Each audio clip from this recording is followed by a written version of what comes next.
معوذتین، الفلق، الناس۔ نام۔ اگرچہ قرآن مجید کی یہ آخری دو صورتیں بجائے خود الگ الگ ہیں اور مصحف میں الگ ناموں ہی سے لکھی ہوئی ہیں، لیکن ان کے درمیان باہم اتنا گہرا تعلق ہے اور ان کے مضامین ایک دوسرے سے اتنی قریبی مناسبت رکھتے ہیں کہ ان کا ایک مشترک نام معوذتین، پناہ مانگنے والی دو صورتیں رکھا گیا ہے۔ امام بہقی نے دلائل نبوت میں لکھا ہے کہ یہ نازل بھی ایک ساتھ ہی ہوئی ہیں، اسی وجہ سے دونوں کا مجموعی نام معوذتین ہے۔ ہم یہاں دونوں پر ایک ہی دیباچہ لکھ رہے ہیں کیونکہ ان سے متعلقہ مسائل و مباحث بالکل یکساں ہیں، البتہ آگے ان کی ترجمانی و تفسیر الگ الگ کی جائے گی۔ زمانہ نزول۔ حضرت حسن بصری، اکرمہ، عطا اور جابر بن زید کہتے ہیں کہ یہ صورتیں مکی ہیں۔ حضرت عبداللہ بن عباس رضی اللہ عنہ سے بھی ایک روایت یہی ہے، مگر ان سے دوسری روایت یہ ہے کہ یہ مدنی ہیں، اور یہی قول حضرت عبداللہ بن زبیر رضی اللہ عنہ اور قتادہ کا بھی ہے۔ ان کا مضمون صاف بتا رہا ہے کہ یہ ابتداً مکہ میں اس وقت نازل ہوئی ہوں گی جب وہاں حضور صلی اللہ علیہ وسلم کی مخالفت خوب زور پکڑ چکی تھی۔ موضوع اور مضمون۔ مکہ معظمہ میں یہ دونوں صورتیں جن حالات میں نازل ہوئی تھیں وہ یہ تھے کہ اسلام کی دعوت شروع ہوتے ہی ایسا محسوس ہونے لگا تھا کہ رسول اللہ صلی اللہ علیہ وسلم نے گویا بھیڑوں کے چھتے میں ہاتھ ڈال دیا ہے۔ جوں جوں آپ کی دعوت پھیلتی گئی، کفار قریش کی مخالفت بھی شدید ہوتی چلی گئی، جب تک انہیں یہ امید رہی کہ شاید وہ کسی طرح کی سودے بازی کر کے یا بہلا پھسلا کر آپ کو اس کام سے باز رکھ سکیں گے۔ اس وقت تک تو پھر بھی عناد کی شدت میں کچھ کمی رہی، لیکن جب حضور صلی اللہ علیہ وسلم نے ان کو اس طرف سے بالکل مایوس کر دیا تو کفار کی دشمنی اپنے پورے عروج پر پہنچ گئی۔ خصوصیت کے ساتھ جن خاندانوں کے افراد، مردوں یا عورتوں، لڑکوں یا لڑکیوں نے اسلام قبول کر لیا تھا، ان کے دلوں میں تو حضور کے خلاف ہر وقت بھٹیاں سلگتی رہتی تھیں۔ گھر گھر آپ کو کوسا جا رہا تھا، خفیہ مشورے کیے جا رہے تھے کہ کسی وقت رات کو چھپ کر آپ کو قتل کر دیا جائے۔ آپ کے خلاف جادو ٹونے کیے جا رہے تھے تاکہ آپ یا تو وفات پا جائیں یا سخت بیمار پڑ جائیں یا دیوانے ہو جائیں۔ شیاطین جن و انس ہر طرف پھیل گئے تھے تاکہ عوام کے دلوں میں آپ کے خلاف اور آپ کے لائے ہوئے دین اور قرآن کے خلاف کوئی نہ کوئی وسوسہ ڈال دیں، جس سے لوگ بدگمان ہو کر آپ سے دور بھاگنے لگیں۔ بہت سے لوگوں کے دلوں میں حسد کی آگ بھی جل رہی تھی، کیونکہ وہ اپنے سوا یا اپنے قبیلے کے کسی آدمی کے سوا دوسرے کسی شخص کا چراغ جلتے نہ دیکھ سکتے تھے۔ ان حالات میں رسول اللہ صلی اللہ علیہ وسلم سے فرمایا گیا کہ ان لوگوں سے کہہ دو کہ میں پناہ مانگتا ہوں طلوع صبح کے رب کی تمام مخلوقات کے شر سے، رات کے اندھیرے اور جادوگروں اور جادوگرنیوں کے شر سے اور حاسدوں کے شر سے، اور ان سے کہہ دو کہ میں پناہ مانگتا ہوں انسانوں کے رب، انسانوں کے بادشاہ اور انسانوں کے معبود کی ہر اس وسوسہ انداز کے شر سے جو بار بار پلٹ پلٹ کر آتا ہے اور لوگوں کے دلوں میں وسوسے ڈالتا ہے، خواہ وہ شیاطین جن میں سے ہو یا شیاطین انس میں سے۔ یہ اسی طرح کی بات ہے جیسی حضرت موسیٰ نے اس وقت فرمائی تھی جب فرعون نے بھرے دربار میں ان کے قتل کا ارادہ ظاہر کیا تھا کہ انی استو بربی و ربکم من کل متکبر لا یؤمن بیوم الحساب، میں نے اپنے اور تمہارے رب کی پناہ لے لی ہے ہر اس متکبر کے مقابلے میں جو روز حساب پر ایمان نہیں رکھتا۔ المومن 27۔ وَإِنِّي أُسْتُ بِرَبِّي وَرَبِّكُمْ أَن تَرْجُمُونَ، اور میں نے اپنے اور تمہارے رب کی پناہ لے لی ہے اس بات سے کہ تم مجھ پر حملہ آور ہو۔ الدخان 20۔ دونوں مواقع پر اللہ کے ان جلیل القدر پیغمبروں کا مقابلہ بڑی بے سر و سامانی کی حالت میں بڑے بے سر و سامان اور وسائل و ذرائع اور قوت و شوکت رکھنے والوں سے تھا۔ دونوں مواقع پر وہ طاقتور دشمنوں کے آگے اپنی دعوت حق پر ڈٹ گئے، اور دونوں مواقع پر انہوں نے دشمنوں کی دھمکیوں اور خطرناک تدبیروں اور معاندانہ چالوں کو یہ کہہ کر نظر انداز کر دیا کہ تمہارے مقابلے میں ہم نے رب کائنات کی پناہ لے لی ہے۔ حضور صلی اللہ علیہ وسلم پر جادو کا اثر ہونا۔ دوسرا مسئلہ جو ان صورتوں کے معاملے میں پیدا ہوتا ہے وہ یہ ہے کہ روایات کی روح سے حضور صلی اللہ علیہ وسلم پر جادو کیا گیا تھا اور اس کے اثر سے آپ بیمار ہو گئے تھے، اور اس اثر کو دور کرنے کے لیے جبریل علیہ السلام نے آ کر آپ کو یہ سورتیں پڑھنے کی ہدایت کی تھی۔ اس پر قدیم اور جدید زمانے کے بہت سے عقلیت پسندوں نے اعتراض کیا ہے کہ یہ روایات اگر مان لی جائیں تو شریعت ساری کی ساری مشتبہ ہو جاتی ہے، کیونکہ اگر نبی پر جادو کا اثر ہو سکتا تھا اور ان روایات کی روح سے ہو گیا تھا تو ہم نہیں کہہ سکتے کہ مخالفین نے جادو کے زور پر نبی سے کیا کیا کہلوا اور کروا لیا ہو، اور اس کی دی ہوئی تعلیم میں کتنی چیزیں خدا کی طرف سے ہوں اور کتنی جادو کے زیر اثر۔ یہی نہیں بلکہ وہ کہتے ہیں کہ اس بات کو سچ مان لینے کے بعد تو یہ بھی نہیں کہا جا سکتا کہ جادو ہی کے ذریعے سے نبی کو نبوت کے دعوے پر اکسایا گیا ہو اور نبی نے غلط فہمی میں مبتلا ہو کر یہ سمجھ لیا ہو کہ اس کے پاس فرشتہ آیا ہے۔ ان کا استدلال یہ بھی ہے کہ یہ احادیث قرآن مجید سے متصادم ہیں۔ قرآن میں تو کفار کا یہ الزام بیان کیا گیا ہے کہ نبی ایک مسحور یعنی سحر زدہ آدمی ہے۔ یقول الظالمون ان تتبعون الا رجلا مسحورا، بنی اسرائیل 47۔ مگر یہ احادیث کفار کے الزام کی تصدیق کرتی ہیں کہ واقعی نبی پر سحر کا اثر ہوا تھا۔ اس مسئلے کی تحقیق کے لیے ضروری ہے کہ سب سے پہلے یہ دیکھا جائے کہ کیا در حقیقت مستند تاریخی روایات کی روح سے یہ ثابت ہے کہ رسول اللہ صلی اللہ علیہ وسلم پر جادو کا اثر ہوا تھا، اور اگر ہوا تھا تو وہ کیا تھا اور کس حد تک تھا۔ اس کے بعد یہ دیکھا جائے کہ جو کچھ تاریخ سے ثابت ہے اس پر وہ اعتراضات وارد بھی ہوتے ہیں یا نہیں جو کیے گئے ہیں۔ جہاں تک تاریخی حیثیت کا تعلق ہے، نبی صلی اللہ علیہ وسلم پر جادو کا اثر ہونے کا واقعہ قطعی طور پر ثابت ہے، مگر اس کا زیادہ سے زیادہ جو اثر حضور صلی اللہ علیہ وسلم پر ہوا وہ بس یہ تھا کہ آپ گھلتے چلے جا رہے تھے، کسی کام کے متعلق خیال فرماتے کہ وہ کر لیا ہے مگر نہیں کیا ہوتا تھا، اپنی ازواج کے متعلق خیال فرماتے کہ آپ ان کے پاس گئے ہیں مگر نہیں گئے ہوتے تھے، اور بعض اوقات آپ کو اپنی نظر پر بھی شبہ ہوتا تھا کہ کسی چیز کو دیکھا ہے مگر نہیں دیکھا ہوتا تھا۔ یہ تمام اثرات آپ کی ذات تک محدود رہے، حتیٰ کہ دوسرے لوگوں کو یہ معلوم تک نہ ہو سکا کہ آپ پر کیا گزر رہی ہے۔ رہی آپ کے نبی ہونے کی حیثیت تو اس میں آپ کے فرائض کے اندر کوئی خلل واقع نہ ہونے پایا۔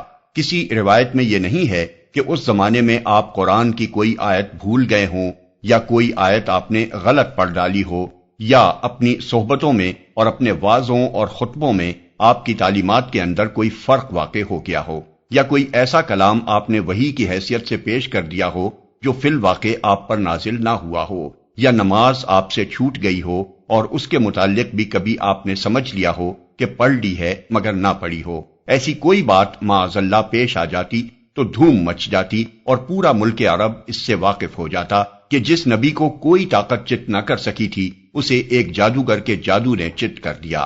لیکن آپ کی حیثیت نبوت اس سے بالکل غیر متاثر رہی، اور صرف اپنی ذاتی زندگی میں آپ اپنی جگہ اسے محسوس کر کے پریشان ہوتے رہے۔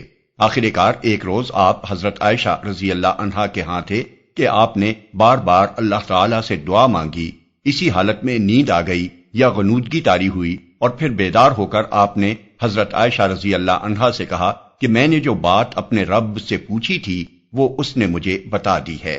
حضرت عائشہ رضی اللہ عنہا نے عرض کیا وہ کیا بات ہے؟ آپ نے فرمایا 2 آدمی یعنی فرشتے 2 آدمیوں کی صورت میں میرے پاس آئے، ایک سرخانے کی طرف تھا اور دوسرا پائنٹی کی طرف۔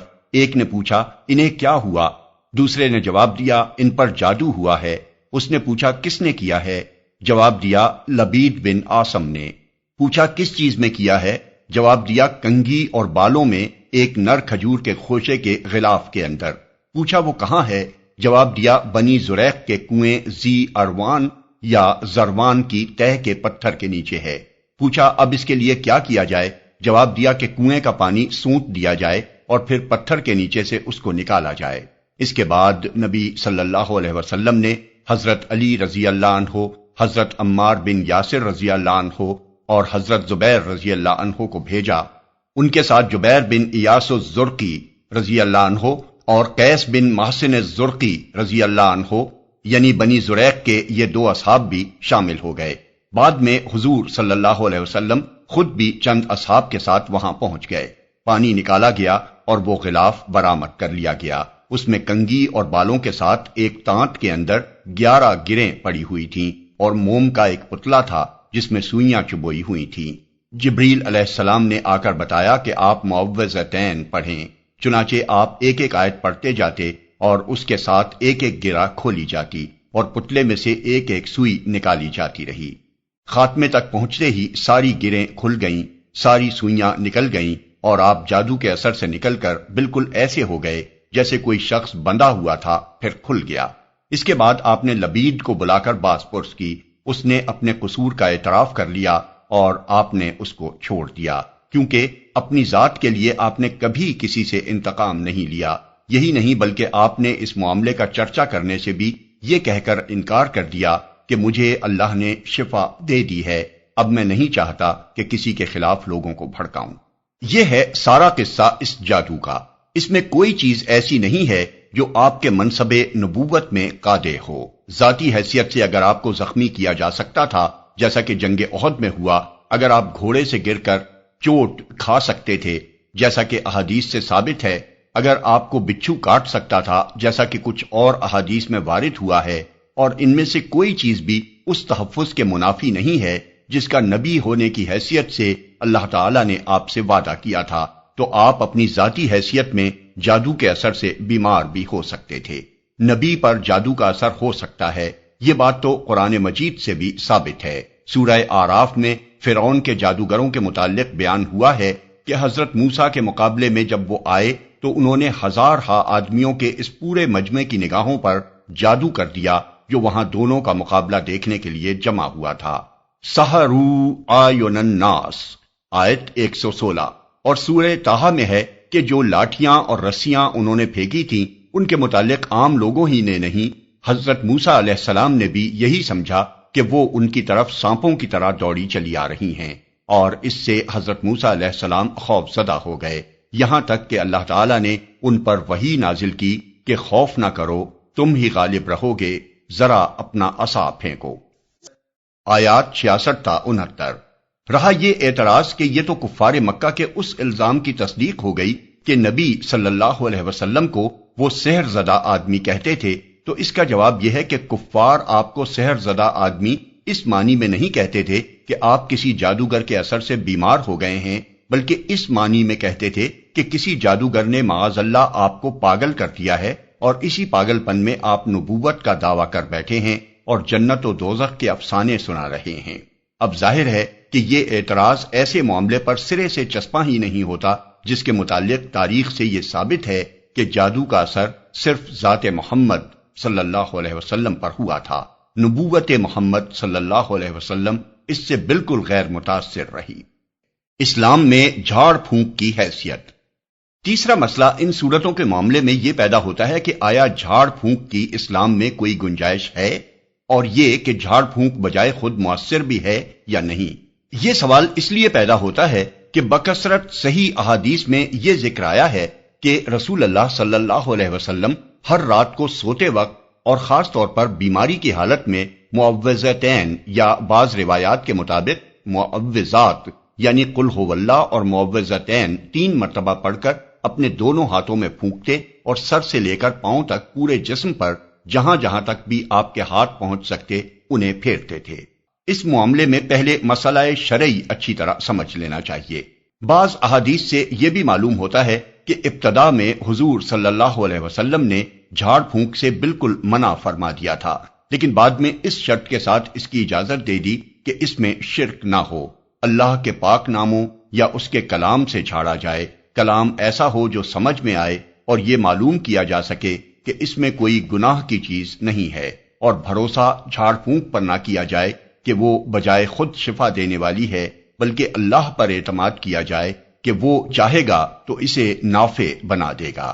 رہا یہ سوال کہ آیا جھاڑ پھونک مفید بھی ہے یا نہیں، تو اس کا جواب یہ ہے کہ رسول اللہ صلی اللہ علیہ وسلم نے دوا اور علاج سے نہ صرف یہ کہ کبھی منع نہیں فرمایا، بلکہ خود فرمایا کہ ہر مرض کی دوا اللہ نے پیدا کی ہے اور تم لوگ دوا کیا کرو۔